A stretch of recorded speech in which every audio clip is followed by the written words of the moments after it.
Alright, so today we're going to be tying the olive zonker with a mylar body. And this came from my Postfly kit for this month. And if you haven't already watched my video unboxing that, I recommend you do. If you just click up there, you can watch that too. So, yeah, let's get to tying. I included a material list in my last video, but I'm still going to include it in this video in case you didn't watch that. And the materials are Zonker strips, mylar tubing, and just a bit of olive hackle. And then you can actually include wraps of lead wire for the underbody. However, I'm not going to do that for this fly because most of the bass in my pond, at least, are chasing up shallow. So I just want to get it, it'll sink either way, but I just want it to sink a little less, like not all the way to the bottom. And I haven't actually tied this fly exactly yet because, for whatever reason, the Postfly company has not put up the video for this fly yet, which they probably will tomorrow or within the next 1 or 2 days. However, I was messing around with the materials, and I tied this, and I'm going to include this in a set of flies that I'm sending this guy in Oregon who's buying some from me. He mainly fishes for lake trout and salmon, so I think that'll do pretty good. Pink is known as a pretty good color for trout. But yeah, let's get to tying this fly. The hook I will be using is a D1710 size 6. So this is a fairly small streamer. The thread I will be using is black thread. However, the Postfly box comes with this spool of like a mixed olive and black. However, I'm using a different spool from a past month's box that's exclusively black. Begin this fly, I begin my thread base behind the eye of the hook, and just before you begin your thread base is when you're going to want to put in the wraps of wire, if you do.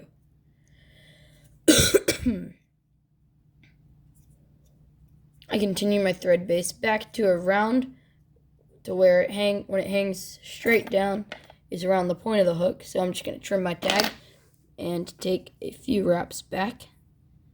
And you can see right there, it's at the barb of the hook, not the point of the hook, sorry. And for this fly, I'm actually going to be using this silver mylar tubing because I just have a feeling it could look really good with the olive as a really good color combination. I imagine the pearl tubing would actually look better with the pink one. However, in the example fly that you saw just a second ago, pearl mylar tubing was used on the olive body, which it's your personal choice. A lot of it is going to depend on the fish in your area too. But yeah, I'm just doing this.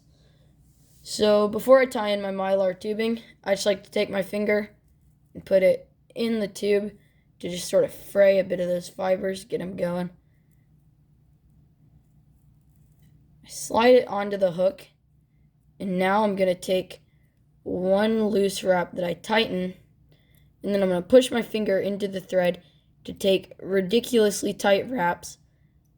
And I'm pulling really hard on my thread. I'm actually surprised it hasn't snapped yet, but I don't want it to snap.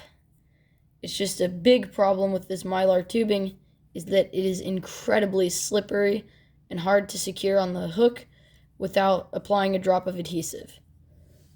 Which I actually should have done that. If it slips too much, I do plan on doing that. However, it's not slipping for this fly, but probably on the future ones I tie, I will do that.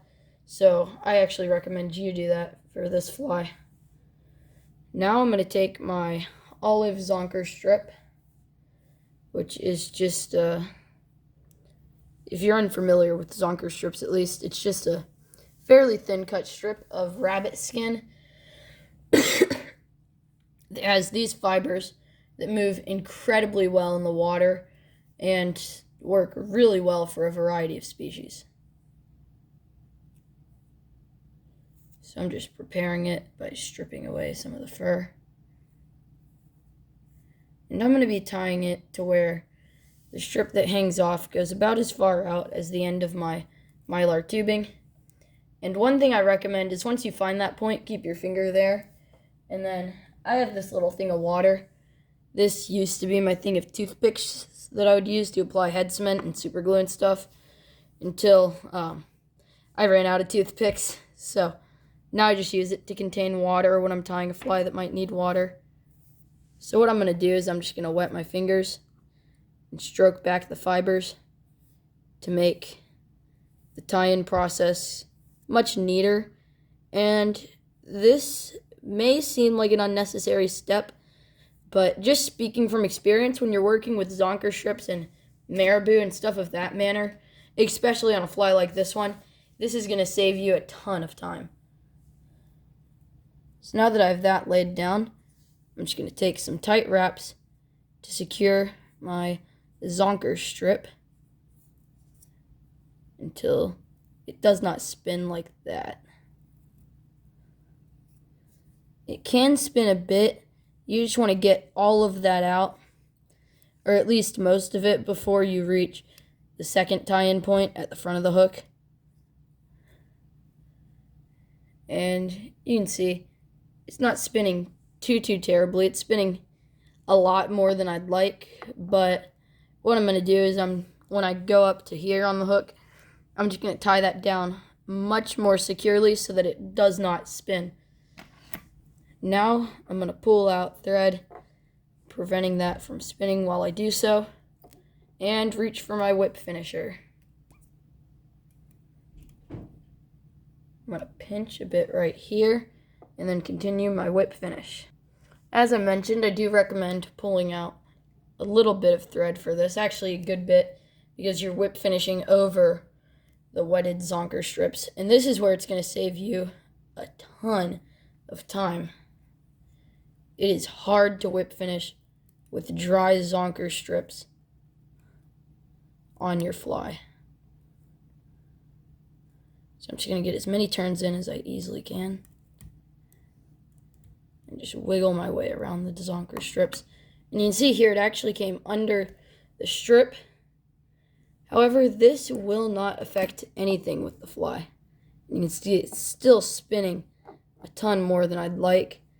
So that's what we're about to take care of with this. However, I am going to take a quick pause and put a drop of head cement right here, since I did not put a drop of adhesive. Oh, that is way too much head cement. It got in my mylar tubing a little, so I'm just going to get as much of that out as I can. However, it luckily doesn't appear to have gotten into my Zonker strips, which is what really would have mattered. Alright, so now I'm going to take my thread again, and I'm going to come up to here. I'm going to feel below the tubing for the eye of the hook. I'm just going to trim in 2 little snips where it's located. Once you do that, it's pretty easy to snip off the rest. And then I'm going to clean it up just a little. Just take a snip at this bottom portion. And then just get in another snip right there. And that should work. So now I'm going to take my thread and begin my, I guess, second thread base, you could call it, right here. And just build up a little bit of a lump. I'm going to pull out extra thread and take loose wraps that I tighten as I pull them down.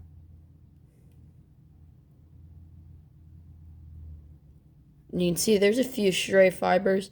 However, I do not recommend trimming away those stray fibers when you're working with mylar tubing ever, because the whole point of mylar tubing is that it's sort of woven together, and if you trim that, you will sort of ruin the weave of your piece. Not sort of, you will absolutely ruin the weave of your piece and your fly will probably hit the water, and after a fish or two, it'll come unwoven. So I just take all my time to tie down every little piece of this stuff. You see my thread almost got screwed up over there. Alright, it's looking like I just have a piece or two left at this point. A strand or two, you could say. And I just secured those. So that is a bit more of a head than I would want. However, I'm just going to roll with it and fix it as I go if I feel the need to. So now I'm going to strip my Zonker, strip back, just stroke it back like this. And then just sort of strip away a little, maybe trim it away so that you can secure all of the strip. You do not want, a common issue with Zonker strips is that the little bit of skin will hang over the hook eye, and it leads to just an uneven, unneat looking head. So you can just prevent this by trimming it before you tie. That doesn't take much. So now I'm just going to take, as usual, a loose wrap, tightening it as I go down. And you can see there it's back to spinning. So I'm just going to really tighten my thread again. And just secure that stuff down. And yeah, it'll still spin around, but that doesn't bother me too much if it doesn't spin while I'm tying, because you see it is spinning a bit while I'm tying, which is what I want to prevent by taking these really tight wraps just above the head. And you see that's where you're gonna want to put a drop of adhesive, like just even Gorilla Glue will work. So that's why I should have done that for this fly. However, I did not, so we're gonna roll with it and move on to the next step. This is going to be taking a saddle hackle feather, and since this fly is in olive, I'm not gonna use a pink hackle feather for a green fly. So I'm gonna, for this fly, I select a feather with as much webbing as I can find, because you want a softer hackle for the throat of this. It doesn't matter if it's a bit stiff, but in general, you just want a softer hackle on streamers, because you're not doing it to it. You're not fishing a dry fly. Now trim the base of that, tie it in, and secure it with a few wraps. And hopefully the head on this fly won't be oversized. That's where this hackle comes in and saves you. If you wrap it at the front, you can pin it down at the back, and then the head, even if it is oversized, doesn't look it, which is probably what I'm going to have to do here. So now I'm just going to secure it after a few wraps and trim it. Now I'm going to stroke every fiber back.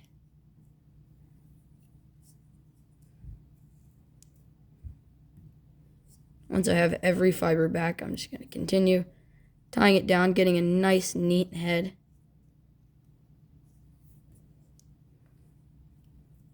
And I can see there's just a wee bit more.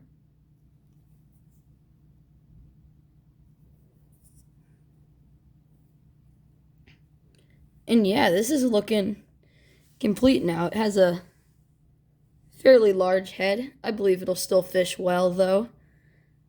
And yeah, now I'm just going to whip finish, apply a drop of head cement, and my fly is complete.